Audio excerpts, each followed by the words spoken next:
সংবাদ সবাইকে স্বাগত জানাচ্ছি আমি ফিরোজ তোহা। শুরুতে সংবাদ শিরোনাম জানিয়ে দিব সর্বশেষ গুরুত্বপূর্ণ আপডেট সংবাদ। শুরুতে শিরোনাম। ভোটের শেষ মুহূর্তে ব্যালট বক্স ছিনতাই, পুকুর থেকে উদ্ধার। ব্রাহ্মণবাড়িয়া আখাউড়া উপজেলা পরিষদ নির্বাচনে ভোট গ্রহণের শেষ মুহূর্তে প্রকাশ্যে কেন্দ্র ঢুকে ব্যালট বক্স ছিনতাইয়ের ঘটনা ঘটেছে। মঙ্গলবার 21শে মে বিকেল 5টার দিকে পৌর শহরের দেবগ্রাম পাইলট মডেল উচ্চ বিদ্যালয় ভোট কেন্দ্রে এই দুর্ঘটনা ঘটে। এরপর জানিয়ে দিব জাল ভোট, 2 সহকারী প্রিসাইডিং অফিসার, 4 পোলিং অফিসার আটক। জানিয়ে দিব ভোটের শেষ ঘণ্টায় ছুরিকাঘাতে প্রাণ গেল যুবকের। কক্সবাজার ঈদগাঁও উপজেলা নির্বাচনে ভোট গ্রহণের প্রতিপক্ষের ছুরিতে সফুর আলম নামে একজনের মৃত্যু হয়েছে। এদিকে সাবেক সেনাপ্রধান জেনারেল আজিজের উপর নিষেধাজ্ঞা, যা বললেন বিএনপির মহাসচিব মির্জা ফখরুল ইসলাম আলমগীর। জানিয়ে দিব সহিংসতামুক্ত নির্বাচন চায় আওয়ামী লীগ। উপজেলা পরিষদ নির্বাচন ঘিরে মুখোমুখি অবস্থানে আওয়ামী লীগের তৃণমূলের নেতাকর্মীরা। নির্বাচনে দলীয় প্রতীক নৌকা না থাকায় সংঘাত এবং সহিংসতায় জড়িয়ে পড়েছে অনেকেই। দলীয় নির্দেশনা উপেক্ষা করে সংঘাত সৃষ্টিতে কলকাঠি নাড়ছে স্থানীয় কিছু সংসদ সদস্য। স্বজন এবং নিজ বলয়ের প্রার্থীদের বিজয় নিশ্চিত করতে ক্ষমতার অপব্যবহার করছেন কেউ কেউ। ভোট কারচুপি, কেন্দ্র দখল, ফলাফল ঘোষণা সহ নানা বিষয়ে প্রভাব বিস্তারের অভিযোগ রয়েছে তাদের বিরুদ্ধে। এবং সর্বশেষ জানিয়ে দিব হাইকোর্টে হেরে গেলেন ব্যারিস্টার সুমন। ভর্তিতে দুর্নীতি, অনিয়মের অভিযোগে রাজধানীর ভিকারুননিসা স্কুল অ্যান্ড কলেজের প্রথম শ্রেণীর 169 ছাত্রীর ভর্তি বাতিল থাকবে এবং প্রথম শ্রেণীতে অপেক্ষমান তালিকা থেকে শিক্ষার্থী ভর্তি করতে হবে বলে নির্দেশ দিয়েছে হাইকোর্ট। পাশাপাশি ভর্তিতে দুর্নীতি এবং অনিয়মের অভিযোগে তদন্তের নির্দেশ দেওয়া হয়েছে। তদন্তের জন্য শিক্ষা মন্ত্রণালয়ের অতিরিক্ত সচিবের নেতৃত্বে কমিটি গঠন করে দিয়েছে আদালত। মঙ্গলবার 21শে মে বিচারপতি জেবি এম এ হাসান এবং বিচারপতি রাজিকাল জলিলের হাইকোর্ট বেঞ্চ এ রায় দেয়। আদালতের এ রায়ে ব্যারিস্টার সৈয়দ সাইদুল হক সুমন হেরে যান। তিনি ছিলেন 169 শিক্ষার্থীর ভর্তির পক্ষে। তার প্রত্যাশা ছিল রায় শিক্ষার্থীদের ভর্তির পক্ষে আসবে। রায় ঘোষণার পর তাৎক্ষণিক প্রতিক্রিয়ায় ব্যারিস্টার সুমন হতাশা নিয়ে বলেন, আমি তো মানুষ, আমি তো একা হেরে গেলে যতটা কষ্ট পাই তার চেয়ে অনেক বেশি কষ্ট পাই যখন দেখি আমার সঙ্গে থাকা মানুষগুলো হেরে যায়। এক প্রশ্নের জবাবে ব্যারিস্টার সুমন বলেন, শিক্ষার্থীদের অভিভাবকদের সঙ্গে আলোচনা করে হাইকোর্টের রায়ের বিরুদ্ধে আপিল করার সিদ্ধান্ত নেব। প্রিয় দর্শক, এতক্ষণ শুনছিলেন সংবাদ শিরোনাম, এবারে বিস্তারিত। তবে তার আগে অনুরোধ থাকবে, আপনি কোন স্থান থেকে আমাদের সংবাদটি দেখছেন কমেন্ট করে জানিয়ে দিন এই সংবাদ সম্পর্কে আপনার মূল্যবান মতামত। প্রিয় দর্শক, আপনি যদি আমাদের চ্যানেলে নতুন হয়ে থাকেন, ভিডিওটি দেখতে দেখতে চ্যানেলটি সাবস্ক্রাইব করে রাখুন, যাতে করে আমাদের লেটেস্ট আপডেট সংবাদগুলো সবার আগে আপনার কাছে পৌঁছে যায়। এবারে বিস্তারিত। ভোটের শেষ মুহূর্তে ব্যালট বক্স ছিনতাই, পুকুর থেকে উদ্ধার। ব্রাহ্মণবাড়িয়ার আখাউড়া উপজেলা পরিষদ নির্বাচনে ভোট গ্রহণের শেষ মুহূর্তে প্রকাশ্যে কেন্দ্রে ঢুকে ব্যালট বক্স ছিনতাইয়ের ঘটনা ঘটেছে। মঙ্গলবার 21শে মে বিকেলে পৌর শহরের দেবগ্রাম পাইলট মডেল উচ্চ বিদ্যালয় ভোট কেন্দ্রে এই দুর্ঘটনা ঘটে। জানা যায়, আনারস প্রতীকের চেয়ারম্যান প্রার্থী মুরাদ হোসেন ভুয়ার সমর্থকেরা কেন্দ্রে প্রবেশ করে একটি ব্যালট বক্স ছিনতাই করে পালিয়ে যাওয়ার চেষ্টা করে। এ সময় পুলিশ ধাওয়া করলে তারা ব্যালট বাক্সটি পার্শ্ববর্তী একটি পুকুরে ফেলে দেয়। পরে পুলিশ পুকুরের পানি থেকে ভাসতে থাকা ব্যালট বাক্সটি উদ্ধার করে। খবর পেয়ে ঘটনাস্থলে ছুটে আসে নির্বাহী ম্যাজিস্ট্রেট মোহাম্মদ তানবীর ফরহাদ শামীম। এ সময় তিনি ব্যালট বাক্সটি দেখে এর ভোটগুলো অক্ষত অবস্থায় থাকায় তা গণনার জন্য প্রিসাইডিং কর্মকর্তা শাহ ইলিয়াস উদ্দিনকে নির্দেশ দেন।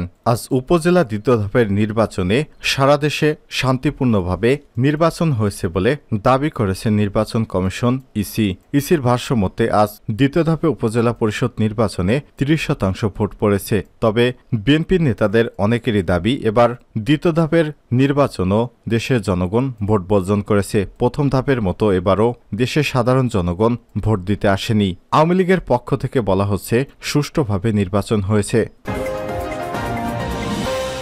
জাল ভোট 2 সহকারী প্রিজাইডিং অফিসার 4 পোলিং অফিসার আটক। উপজেলা পরিষদ নির্বাচন নোয়াখালী সোনাইমুড়িতে জাল ভোট দেয় 2 যুবককে 6 মাস করে কারাদণ্ড এবং এক ব্যক্তিকে 10,000 টাকা জরিমানা এবং 2 সহকারী প্রিজাইডিং অফিসার এবং 4 পোলিং অফিসারকে আটক করা হয়েছে। তাদের বিরুদ্ধে নিয়মিত মামলা দায়ের করার জন্য নির্দেশ দিয়েছে Noakhali senior judicial magistrate Nizamuddin. Sonaimuri থানার ভারপ্রাপ্ত কর্মকর্তা বখতিয়ার উদ্দিন ঘটনার সত্যতা স্বীকার করে জানান, নোয়াখালী সিনিয়র জুডিশিয়াল আদালতের ম্যাজিস্ট্রেট নিজামুদ্দিন ভোট চলাকালে দুপুর 12টার দিকে বান্দিয়াপাড়া বীরশ্রেষ্ঠ রুহুল আমিন ডিগ্রি কলেজ কেন্দ্রে গিয়ে জাল ভোট দেওয়ার সময় হাতে নাতে নজিবুর হকের ছেলে হাবিবুল্লাহকে আটক করে মোবাইল কোর্টের মাধ্যমে তাকে 10,000 টাকা জরিমানা করেন। একই কেন্দ্রে প্রকাশ্যে কেন্দ্রে জাল ভোটের সহায়তা করার সময় সহকারী প্রিজাইডিং অফিসার মোহাম্মদ তাজুল ইসলাম ও মোহাম্মদ কামাল উদ্দিন ও পোলিং অফিসার সুলাইমান সেলিম, কোহিনুর আক্তার, মইনুল ইসলাম এবং সাবিনা ইয়াসমিনকে আটক করে পুলিশের সোপর্দ করা হয়েছে।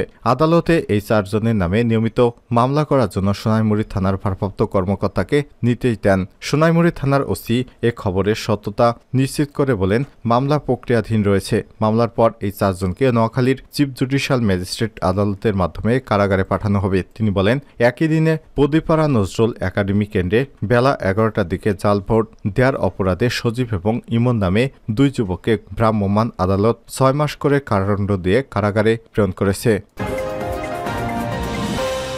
ভোটের শেষ ঘণ্টায় ছুরিকাঘাতে প্রাণ গেল যুবকের। কক্সবাজার ঈদগাঁও উপজেলা নির্বাচনে ভোট গ্রহণের প্রতিপক্ষে ছুরিকাঘাতে সাইফুল আলম নামে একজনের মৃত্যু হয়েছে। মঙ্গলবার 21শে মে বিকেল 4:30টার দিকে উপজেলার পোকখালী ইউনিয়ন পশ্চিম মালমরোপাড়া কেন্দ্রে এ দুর্ঘটনা ঘটে। নিহত যুবক পশ্চিম পোকখালী 4 নম্বর ওয়ার্ডের মাম্মপাড়া এলাকার নুরুদ্দিনের ছেলে। প্রত্যক্ষদর্শীরা জানায়, ঈদগাঁও উপজেলা নির্বাচনে টেলিফোন মার্কায় চেয়ারম্যান প্রার্থী আবু তালেবের সমর্থক দেলোয়ারকে আটক করে রাখে মোটরসাইকেল প্রতীকের চেয়ারম্যান প্রার্থী শামসুল আলমের সমর্থকেরা। খবর পেয়ে দেলোয়ারকে বাঁচাতে ছুটে যান নিহত সফুর আলম। এ সময় প্রতিপক্ষের ছুরিকাঘাতের শিকার হয়ে বিকাল 4:30টার দিকে তার মৃত্যু হয়। এ বিষয়ে প্রতিপক্ষের হাতে আটক হওয়া দেলোয়ার জানান, তিনি একটি বাড়িতে খাবার খেতে গেলে সেখানে তাকে মোটরসাইকেল প্রতীকের প্রার্থী সমর্থকেরা আটকে রাখে। খবর পেয়ে তাকে উদ্ধারে ছুটে গেলে সেখানে সাইফুল আলমকে ছুরিকাঘাতে হত্যা করা হয়। পরে আহতকে উদ্ধার করে 4টা 20 মিনিটে হাসপাতালে নেওয়া হলে কর্তব্যরত চিকিৎসক ডক্টর সাজ্জাদুর রহমান তাকে মৃত ঘোষণা করে। ওই চিকিৎসক বলেন, হাসপাতালে আনার আগেই তার অর্থাৎ সাইফুল আলমের মৃত্যু হয়েছে। তার শরীরে আঘাতের চিহ্ন রয়েছে। জেনারেল আজিজের উপর নিষেধাজ্ঞা, যা বলেন মির্জা ফখরুল। সাবেক সেনাপ্রধান জেনারেল অবসরপ্রাপ্ত আজিজ আহমেদের উপর নিষেধাজ্ঞা দিয়েছে যুক্তরাষ্ট্র। এ প্রসঙ্গে বিএনপির মহাসচিব মির্জা ফখরুল ইসলাম আলমগীর বলেছেন, নিজের ঘর নিজে সামাল দিতে না পারলে অন্য কেউ সামাল দেবে না। নিজের শক্তি নিয়ে দাঁড়াতে হবে, এদেরকে অর্থাৎ সরকারকে পরাজিত করতে হবে। আজকে অনেকেই আজিজের উপর নিষেধাজ্ঞার কারণে খুশি হবেন। আমি মনে করি এটা বিভ্রান্ত হচ্ছি আমরা সবসময়। র্যাবের কয়েকজনের বিরুদ্ধে নিষেধাজ্ঞা এসেছে, তাতে কি ওদের ভয়ঙ্কর যাত্রা বন্ধ হয়নি। মঙ্গলবার ঢাকা রিপোর্টার্স ইউনিটি জাতীয় গণতান্ত্রিক পার্টি জাগপার একাংশ আয়োজিত আলোচনা সভায় তিনি সব কথা বলেন। জাগপার প্রতিষ্ঠাতা সভাপতি শফিউল আলম প্রধানের 7ম মৃত্যুবার্ষিকী উপলক্ষে এই আলোচনা সভার আয়োজন করা হয়। মির্জা ফখরুল বলেন, দুর্নীতির ব্যাপারে আমরা 1000বার বলেছি, সারা দুনিয়া বলছে, তারা অর্থাৎ আওয়ামী লীগ অস্বীকার করেছে। এখন খবর এসেছে সাবেক সেনাপ্রধান আজিজ আহমেদের উপর যুক্তরাষ্ট্রের নিষেধাজ্ঞা এসেছে। এই নিষেধাজ্ঞা দেওয়ার কারণ দুর্নীতি এবং গণতান্ত্রিক প্রতিষ্ঠানগুলোকে প্রভাবিত করা এবং জনগণের বিশ্বাস ক্ষুণ্ণ করা। এই কথাটাই আমরা বলার চেষ্টা করছি। সরকারের উদ্দেশ্যে বিএনপির মহাসচিব বলেন, আপনারা রাষ্ট্রযন্ত্র, বিচার বিভাগ এবং প্রশাসনকে ব্যবহার করেছেন, ভয়ের রাজত্ব তৈরি করেছেন। মির্জা ফখরুল ইসলাম বলেন, তরুণেরা আজ কোথায়? দেশ যে ধ্বংস হয়ে যাচ্ছে তাদের মধ্যে কোনো অনুভূতি নেই। আলোড়িত করে না আপনাদের দেশটা, তাদের ভবিষ্যৎ তাদের। সরকারকে উৎখাত করার ভুল ব্যাখ্যা দেয়া হয় জানিয়ে বিএনপির মহাসচিব বলেন, আমরা উৎখাত করতে যাব কেন? ভোটের অধিকার চাই, ভোটের মধ্য দিয়ে তাদের পরাজিত করতে চাই, প্রয়োজনে আরও ত্যাগ স্বীকার করতে চাই। সহিংসতামুক্ত নির্বাচন চায় আওয়ামী লীগ। উপজেলা পরিষদ নির্বাচন ঘিরে মুখোমুখি অবস্থানে আওয়ামী লীগের তৃণমূল নেতাকর্মীরা। নির্বাচনে দলীয় প্রতীক নৌকা না থাকায় সংঘাত এবং সহিংসতায় জড়িয়ে পড়েছেন অনেকেই।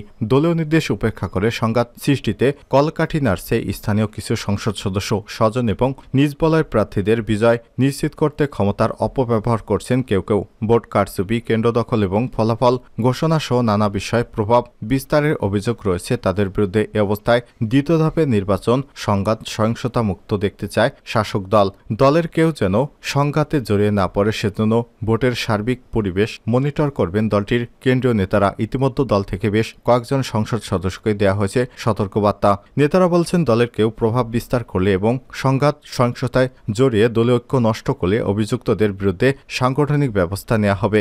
জানতে চাইলে আওয়ামী লীগের সভাপতিমণ্ডলীয় সদস্য অ্যাডভোকেট কামরুল ইসলাম যুগান্তরকে বলেন, উপজেলা পরিষদ নির্বাচন অনেক বড়। এই নির্বাচনে প্রার্থীর সংখ্যা অনেক বেশি, ফলে নির্বাচনের মাঠে বিচ্ছিন্ন কিছু সহিংসতার ঘটনা ঘটে। তবে এগুলো যেন আর না হয় এ নিয়ে দল কাজ করছে। তিনি আরো বলেন, উপজেলা পরিষদ নির্বাচনের পরিবেশ এখন পর্যন্ত ভালো এবং সুন্দর আছে। প্রথম ধাপে ভোটার উপস্থিতি আরো অনেক ভালো ছিল। আমরা বিশ্বাস করি দ্বিতীয় ধাপে ভোটার সংখ্যা আরো বৃদ্ধি পাবে।